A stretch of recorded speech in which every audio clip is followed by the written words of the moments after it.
Sir నమస్తే. ఎవరే అతను? కంప్లైంట్ ఇవ్వడానికి వచ్చాడు సార్. పొద్దున్నే ఒకటే తలనొప్పిలా ఉంది. వెళ్ళి టీ చెప్పు. సార్ బాబు, రైటర్కి తలనొప్పిగా ఉందంట, ఓ టీ తీసుకురా, తర్వాత కంప్లైంట్ ఇద్దు కానీ. ఏమయ్యా, సార్ అడుగుతున్నారు కదా, కంప్లైంట్ ఇవ్వడానికే వచ్చావు, టీ కూడా తేరావా? వెళ్ళవా తమ్ముడు, 5 టీలు 5 బజ్జీలు తీసుకురా. బాబు 2 బ్యాగులు సిగరెట్లు తీసుకురా. ఎప్పుడు వస్తారు సార్? సార్ పొద్దునుంచి ఏందయ్యా నీకు అలా? వచ్చేదాకా వెయిట్ చేయండి. చెప్పండి సార్. ఆయన వెళ్ళిపోతారు సార్. తర్వాత రాత్రి మొత్తం చాలా గందరగోళం అయిపోయింది. ప్లీజ్ సార్, మాట్లాడండి సార్. అలా కాదు సార్. ఏమయ్యా,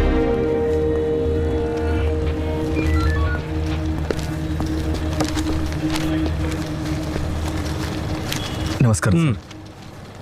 ఏమయ్యా, గోపింటి పిల్లని లవ్ చేసావా? లేదంటే వాళ్ళ నాన్న ఏదైనా గొడవ చేశాడా? సార్ ఈ కాలం కుర్రోళ్ళకి ఇవి తప్ప ఇంకేం తెలుసు సార్.